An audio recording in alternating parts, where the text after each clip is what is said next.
Баршаңызға сәлем, менің каналыма қош келдіңіздер. Бүгін сіздерге WhoopiePie цифра тортын жасап көрсететін боламын. Осындай 2 цифра жасаймыз. Менің парақшама тіркеліп, лайк басып, видеоны соңына дейін қараңыздар.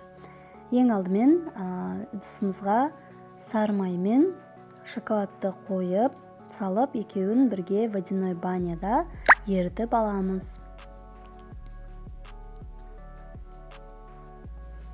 Осындай темір ыдыс болғаны дұрыс. Пластмасс ыдысқа пластмассымыз еріп кетуі мүмкін. Сондықтан осындай темір ыдысқа салыңыздар.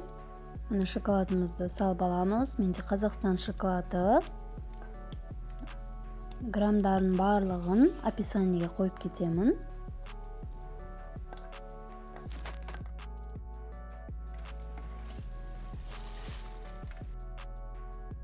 Міне сары май мен шоколадымыз жаймен енді еріп бастап жатыр. Осылай қасықпен қозғаймыз.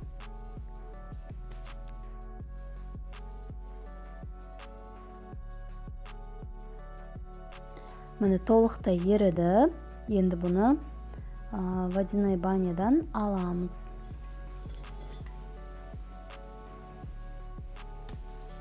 Суытып қоямыз.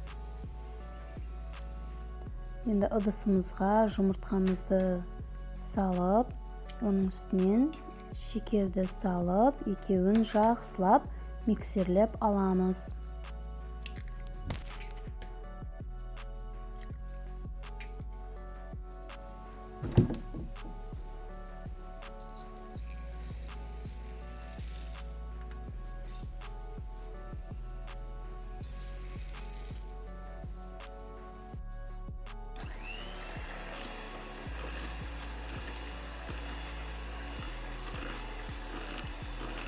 Содан соң жаңағы шоколадты массамыз кішкене суығаннан кейін барып, осы жұмыртқалы массаға қосамыз. Және оны да екеуін жақсылап миксерлеп аламыз.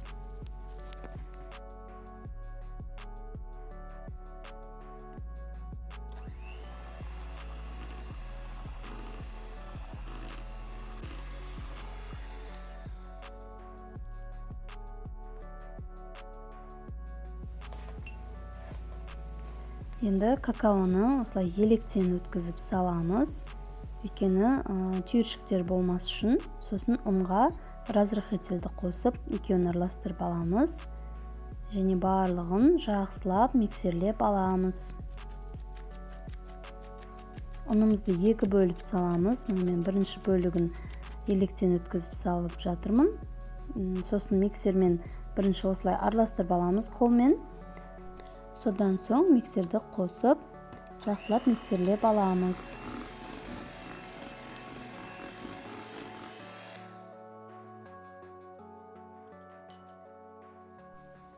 Ең соңынан ұнымыздың екінші бөлігін електен өткізіп саламыз.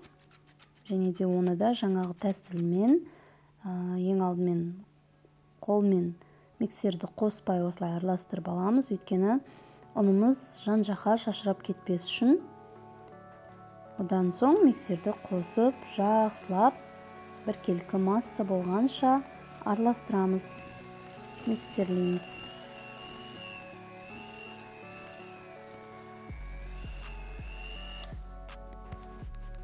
Міне біздің қамырымыз дайын болды. Мен осыны таразыға өлшеп аламын салмағын. Содан кейін ыдыстың салмағын алып тастаймын да, осы менде 6 корж болады, 2-2-ден 6-ға бөлемін. Осы жерде шыққанды. Менде 195 граммнан шықты бір неге, бір цифраға.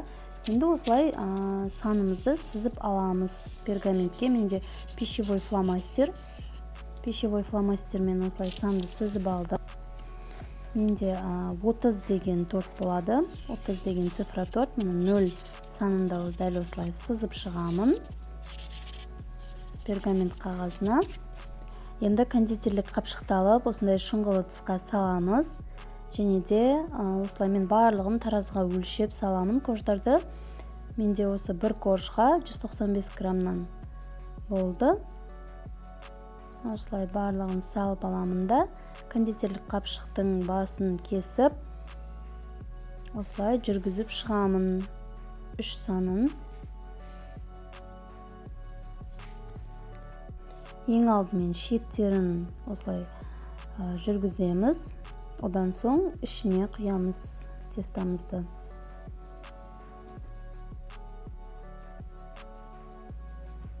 Және де жағылмай қалған жерлерін қасықпен тегістеп шығамыз. 180 градуста 5-7 минут аралығында пісіріп аламыз. 0 деген санымызды да дәл солай шет-шеттерін жүргізіп шығамыз ең алдымен. Одан соң ішіне құямыз. Оны да дәл солай қасықпен тегістеп аламыз. Міне біздің коржымыз пісіп шықты. Піскенін шпажка арқылы тексересіздер. Шпажкамыз құрғақ болу қажет. Енді осыны менде дайын трафарет бар. Осы трафаретпен үстіне қойып, артық жерлердің барлығын кесіп тастаймыз. Мен осылай өзім артық жерлерін кесіп осылай жасаймын. Өйткені тортымыз түзу әдемі болып шығады. Сіздер қаласаңыздар кеспесеңіздер де болады. 0 санында осылай артық жерлердің барлығын кесіп тастаймыз.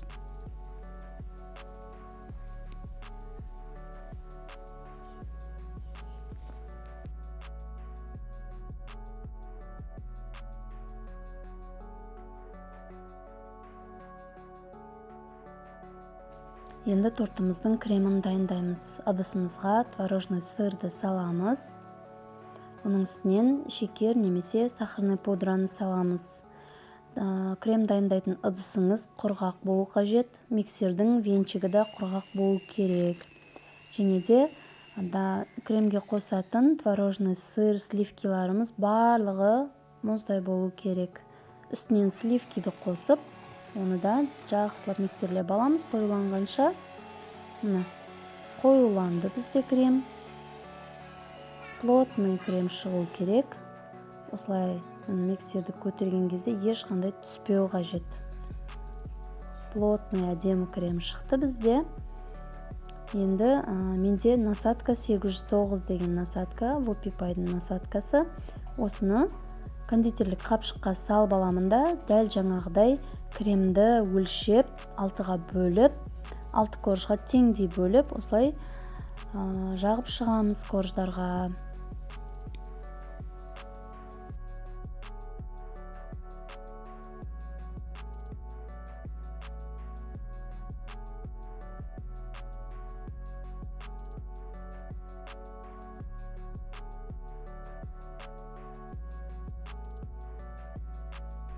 Орталарына осылай қасықпен тегістеп барлық жағына жағып шығамыз.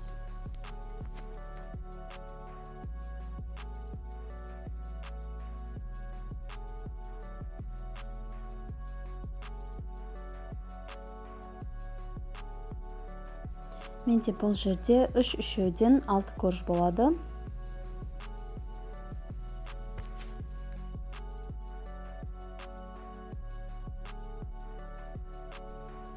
Торттың үстіне келесі коржды қоямыз. Абайлап қою қажет, корждарымыз өте нәзік, сынып қалуы мүмкін. Сондықтан жай абайлап, әдемілеп қоямыз.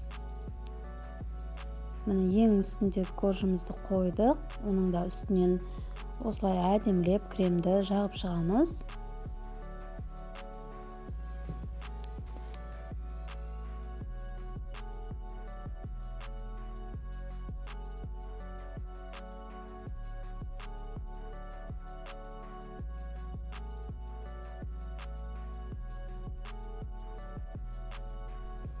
Енді тортымызға оформленияны жасайтын боламыз. Мен оформлениеге осындай апельсин, орео печеньелерін, кивиді және альбениді қолдандым. Және осындай надписті қойсаңыздар да болады. Вафельный бумагаға немесе сахарный бумагаға распечаткадан шығартып аласыздар. Және де артына мастика жабыстырып, осылай тортқа қоя берсеңіздер болады. Оформленияны өз қалауларыңыз бойынша жасайсыздар. Осылай жеміс жидектер қойып, шоколадтар қойып, әртүрлі өз фантазияларыңызға байланысты қойсаңыздар болады. Менде бұл жерде ер адамға арналған торт болды. Сондықтан мен бұл жерде долларды қойып шықтым. Вафельный бумагаға шығарылған долларларды. Міне біздің тортымыз дайын. Жасап көрсеңіздер болады. Дәл осы рецептпен өзім 2,5 жылдан бері тапсырысқа жасап жүрмін. Сіздерге видео ұнаған болса лайк басып, парақшама тіркеліп кетіңіздер.